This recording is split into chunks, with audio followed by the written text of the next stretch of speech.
right, so welcome to part 2 of the Pannier puck production. So you can see I finished up over at the lathe. Here's my box of parts, all complete. Now I'm set up at the milling machine, ready to put the channel that needs to run through the puck. And so I'll show you really quick. It's about 2 o'clock on Sunday now. Been out here since about 6:30 a.m. Took a little longer than normal. I built this little fixture here to hold the pucks.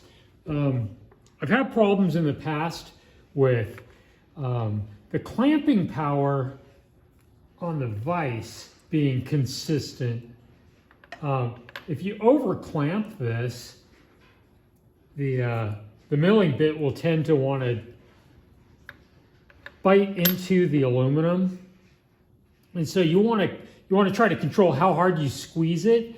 I've got a toe clamp up here stopping this from being able to push forward also, because I've had problems with that in the past where the bit wants to push the puck around. So I stopped and built this morning, and it's working actually pretty well. So on the back of my setup here, I've got a couple of blocks and this is basically just controlling how tight the vise can go. So when I slip a puck in here, tighten it down, it pretty well stops. And then I'll hit this with a mallet, and you can tell when that's all the way down into the pocket all the way. It makes a real specific sound. So, fire up the mill. I try to make the initial part of the cut kind of slow. If it's gonna move, that's usually when it's gonna happen. And then I can easily speed the feed up a bit. What really sucks about this white plastic is that my fingers and all the tools and everything are all dirty, and it tends to show up on the part. I would much rather work with the black, but basically this is what was available. I always end up with the same weird looking little burr at the beginning of the part right here.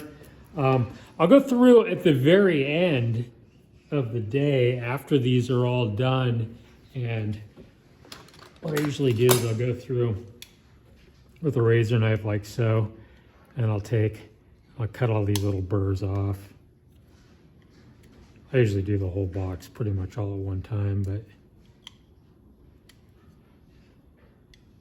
it's a real time consuming part of it, just trying to get them cleaned up. But this channel is really important, because if you go too deep with it, then the fin, the little metal fin that's going to be on here, it won't go down over the top of the frame. And if it's too loose, then the box is going to vibrate around. You want to get it. This is about right, 756.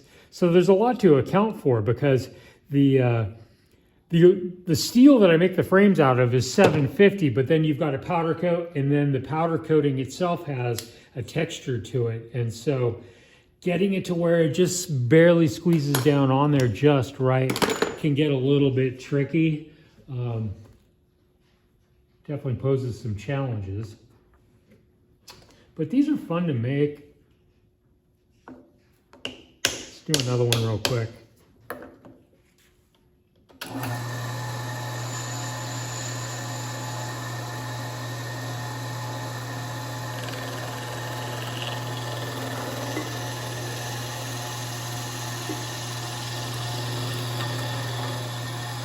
So I'm in the middle of producing a huge batch of panniers right now too. A whole bunch of top boxes in both sizes. I'm gonna have a bunch of the tall helmet ones, and then the shorties. A bunch of side cases. I built some extra slim cases. I haven't built a batch this big in a long time, so I'll be sitting on some extra stock here in the next few days. So if you're ready for panniers, give me a shout. You know where I'll be. Eric Box. Ride safe, everybody.